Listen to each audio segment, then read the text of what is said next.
Good afternoon, everyone. So I've been sitting down here and listening to everyone else, and I figured it's a hard act to follow when people with strong stories come to talk about their stories, and you have to share a story too. It's hard to know where to start. My entire life is a beautiful story.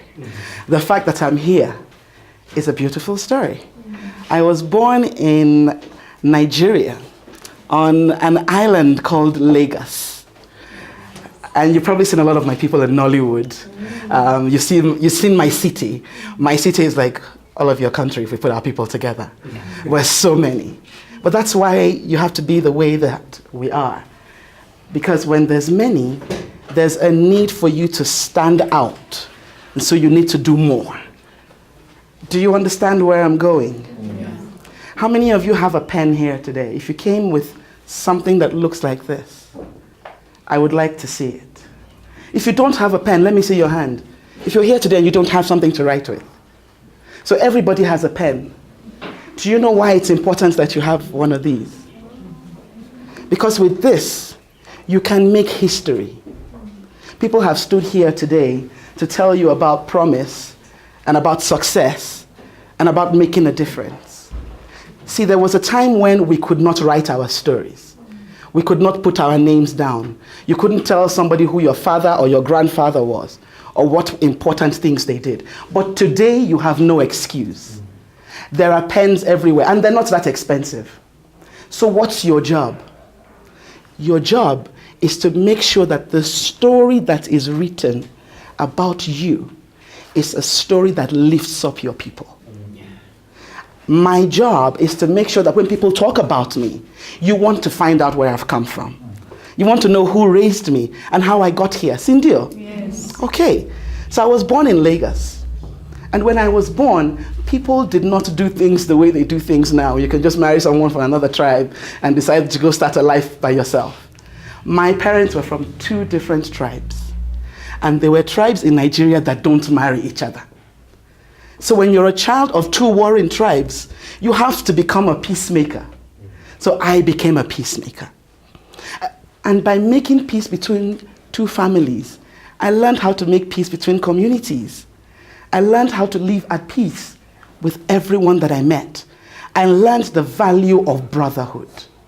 So when I got to America and I met a Kenyan, and when people were saying, why are you going to marry a Kenyan boy? Who is he? Who are his people? I knew who his people were because they're my people. I knew that I was not going to be just a Niger girl. There was more to me. Lagos was not enough. Nigeria was not enough. So I need to ask you today, what is not enough for you? You have to decide when something is not enough. I heard Thomas say that they had not had anyone go to high school. So they had to ask advice. But you see, Thomas had to decide that it was not enough for him to not go to school. So you have to make your own decision. My grandfather was a very important man in Nigeria. I wish I had the kind of story to tell you that I'm a victim and I got up some way that was weird. But no, it's just determination. The fact that you are born rich is not a guarantee that you will be successful. There are many children whose parents had more than enough money to educate all of you, and they have no education today. It's a choice. I am a third generation teacher on both sides. My people have always taught. My mother is a professor of finance. She was vice president of an American university, an African woman. So when you put someone like me on the stage at MIT or at Harvard, I have not come alone. I have come with all these amazing people who gave birth to me. I've come with the legacy of all those people. You are not sitting here by yourself. You hear a baby crying and we all try to talk over the voice of the baby. But what you're forgetting is that we all started that way. Before we had a voice to be clear like this, somebody was your voice. Somebody took care of you. So what you're doing today is helping that person to not feel bad for taking care of you. You want them to look at you and say, God, thank you for giving me this child. Thank you for giving me the grace to look after them because I can see what this child is becoming. So today I am not talking to your parents. I'm not talking to the visitors and the speakers who have come today. I'm talking to you because you're the most important person here. There will come a time in your life where there's nobody to discipline you. Nobody will say, wake up now, eat now, go to bed now. It'll be just you. So you have to decide now whether you want to make an excuse or you want to make your way to excellence. And excellence is not easy. Excuses are easy. We can start from the Bible. When Adam fell and God asked him, boy, what happened? What did he say? It's the woman that she gave me. That's an excuse. But what is the opposite of excuses? Excellence. Thank you. You have to decide inside of yourself to be excellent at what you do. If all you know how to do is write A, B, C, D, write the best A, B, C, D in the world. Write it such that when you write A, B, they'll call somebody from abroad to come and look at how you write your C before you get to the D. The world does not want people who have nothing to offer. You have to have something to offer. And not just something. You have to have something extraordinary. And I'm saying this with all respect and all humility. Africa, we need to wake up. And don't look at your parents or at the Wazés. It is not their work. It is our work. What did I say? I can't hear you. Whose work is it? You don't sound like you understand what I'm saying. Whose work is this? Who's going to fix this country? Who's going to fix Africa, the continent? Who's going to fix the world? If we don't start saying that to ourselves today, we won't fix it. So what part of this are you fixing? I always knew I was not going to be just a regular Nigerian girl. Today, my children are Kenyan. But when they describe themselves, they're children of the world. Because my grandmother was Togolese. So when I start counting, I count all those countries, and I count all the way to here. And who knows where they're going to go in future. But the most important thing is that they know what they carry on the inside. I need you to know what you carry. Don't expect that life will be easy. Not everyone will find a Mzungu who will pay their fees. Sometimes you have to work hard. I was born into a very rich family, but at some point, something happened. See, in my country, when governments change, lives change too. And so when governments changed and my father's life changed, everything changed. And I went from someone who had everything she wanted to a child who had nothing. And I went to live with my grandmother in the slum. And that's why today, I have family in Kibera. I walk into Kibera, I eat my meals there. I have friends. I have people who would protect my life in Kibera. Because I've learned that wherever you are, you'll find your people there. With an open heart, with a willingness to do good, you'll find your people there. So wherever you go, and each one of you, I am looking at you as ambassadors. Not just ambassadors for this, our beautiful country, Kenya. Not just ambassadors for this beautiful continent that we call Africa, but ambassadors for your families. For the women and the men who have raised you. For those people who suffered so that you'll be here. Ambassadors for your future. For the children that you will give birth to. Because guess what? They'll do much more than you're doing now. They'll be much better. They'll go much higher. So you have to know all those things. What you carry is your past and your future. Are you carrying it well? Is someone forcing you to study? Or are you studying because you're waiting for the scores? It's not the scores, you know.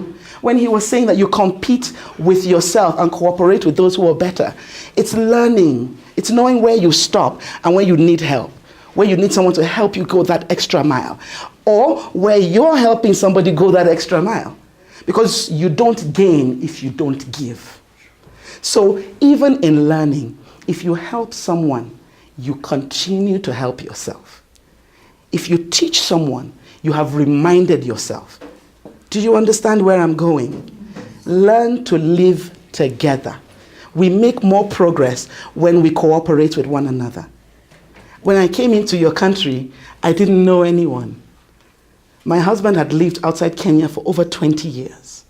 One day, I looked at my children and I decided it was time to come home. I didn't want to raise just Americans. I wanted people who knew the value of what they carried. I knew that if I brought them here and they grew up with their shosho, they would hear their family history and they would grow roots and they would understand that they have a job here in this land to make this place better. See all those places where you want to go? I went to school there. I went to MIT, I went to Harvard, but guess what? Somebody built those places. Who's building for us here? Can we start thinking about building? Can we start thinking about the kind of greatness that puts Harvard and MIT there? And let us build the Harvards and the MITs of Africa. So that when we want to go to school, to good schools, we look inwards, we look at ourselves. Because guess what? There's a lot that you can learn here that you can't learn there. And out there, they need to learn more about us. And they're not going to learn about us if you don't go. And you won't go if you don't work hard enough to go. I'll leave you with a small example. The year that I graduated my Harvard degree, I was already married with children. And people thought it was unwise to do all those things together. But I did not want to give up my family, and I did not want to give up that education that I'd worked so hard to get. So I sat down after my first semester. By the way, I was pregnant with twins at this point. And I went through the entire timetable for the whole of Harvard University. Not just my school, but the other schools. And I picked the courses that would help me get my degree the way I wanted and get it quick enough so that I didn't have to come back the next year. I didn't have to give up 1 year to have a baby. And so my people, I would sit there. Some of my classes were all day. I'd be at school from 7 in the morning and I'd close at 8 p.m. after my seminars were done. It was hard. Rain, sun, snow, I was there. And when it was time to have my babies, I went into labor the day before my calculus exam. And I sat with my pen and my paper and I worked calculus until morning. And I told my husband, go to work. I drove myself, I went to school, I sat down and I wrote that exam. At the back of my exam sheet, I had the time of my contractions so that I would know when to get up and run to the hospital. I finished my paper, I submitted, I went into my car, I drove to the hospital, and a few hours later, I was delivered of twin girls, beautiful girls, Warimo and Wamboy.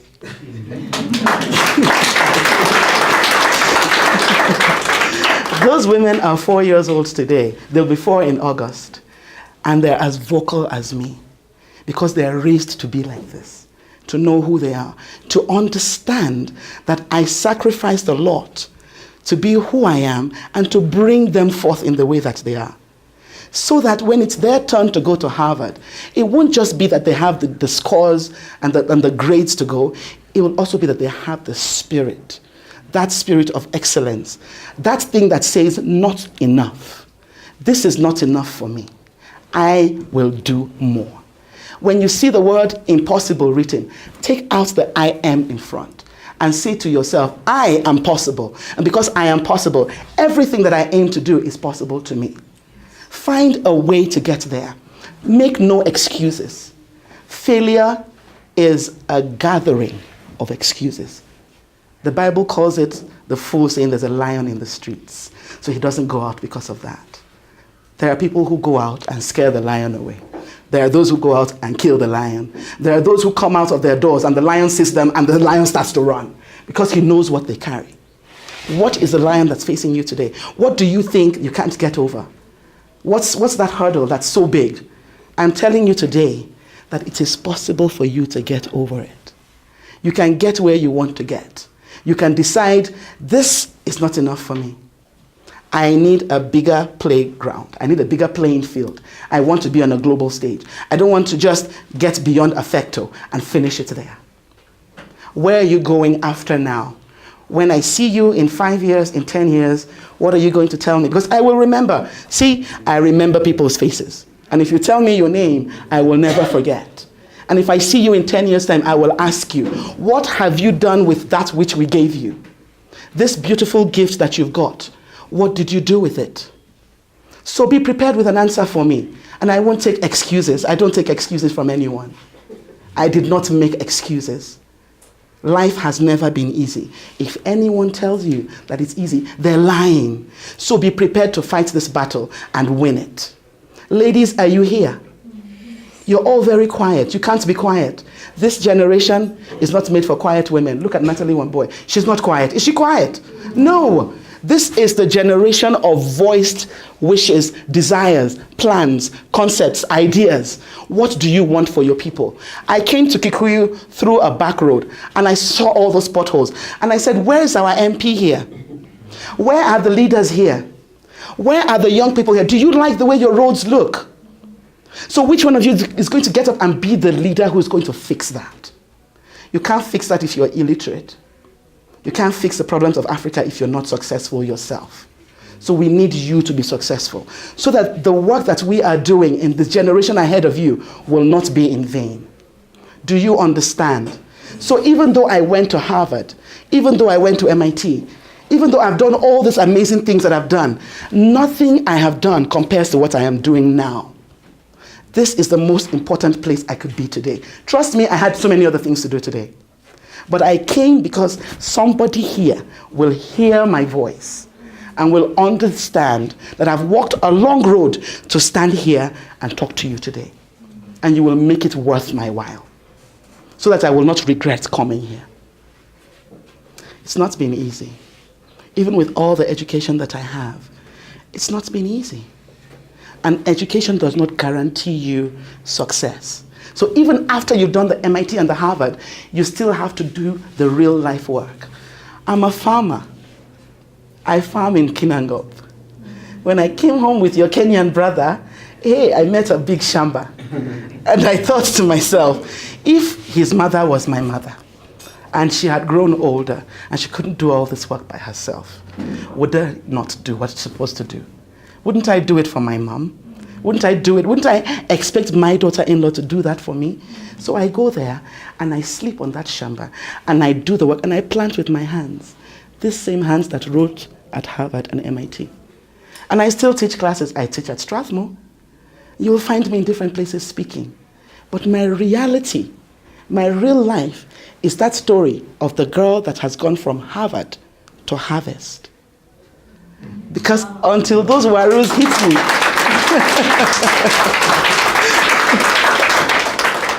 until I begin to eat in my house the warus that I planted on the farm, I have not succeeded. So now that I have eaten that first harvest, I can say to you, your country is beautiful. The land is rich and fertile. The skies are friendly. The people are warm. What is your excuse? Money? Money is not a problem.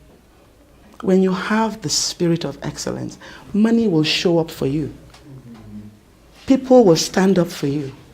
But you have to do your part first. So promise me, my friends from AFFECTO, promise me that it is not in vain that I am standing here today. Promise me that you will make this count. When I looked at your logo, how many of you realize what this is? What is this red part? Let me turn it to those of you who are on the side can see it. What is that red part here? What is this? Thank you. Who said that?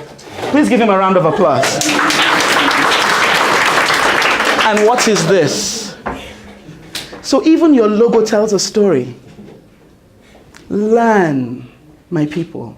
The equations, the answers have already been given to us. It's not rocket science anymore. People have done this ahead of you. You can look at African girls who have gone to these schools and they talk to you and they're normal people. So you can do it too. Do you understand me? Are we going to do this? Are you going to make it worth my while that I'm standing here today? Are you going to tell yourself it's not about money? It's about telling yourself when it's not enough. When your father's house becomes too small for you, you grow. When your father's country becomes too small a constituency for you, you grow. So where are you going to? So make up your mind today. Take that pen that you came with. You promised me that you came with a pen. And take the piece of paper in front of you and write. So write. Each one of you, write. Write. You will write in bracket 5 years. Then you will leave one line and write in another bracket 10 years. Here. Okay. Beside 5 years, write by yourself what you want to do. 5 years from today, if you meet Funke Michaels, I'll give you my email. Send me an email. This is what I've done. I do it with people who have helped me get here. Once in a while, when I find their emails or their addresses, I send them a message. This is where I am. I am in Nairobi. I am doing this, this, this. I graduated with honors. I was class valedictorian. This is what I have done so far. You tell me now, what are you going to do in 5 years? Where will you be? What's your vision? What is that thing that is not enough right now that you're going to grow in the next 5 years? And in the next line, what in 10 years are you going to give back? It's not just about you. And you don't have to be 40 years old to start giving back. You can start giving back by teaching the younger people in your boma. You can start giving back by giving your books to someone who doesn't have when you're done with them. When I meet you in 10 years' time, what will you have done? What stories will we be sharing? And they won't be the kind of stories that make me cry. They'll be the ones that make me proud and make me smile and make me hug you and bless the Lord for you. Sindio. And when you're done writing those things, you'll give them to my brother Nyoro. Because he will be held accountable for you. I know you don't understand what that means, but that's the truth about life. The good that he does, he'll be held accountable for it. So give him that, so that when I find you in another 5, 10 years, we can celebrate together and be thankful for all the lives that have come together to make us success stories. God bless you all.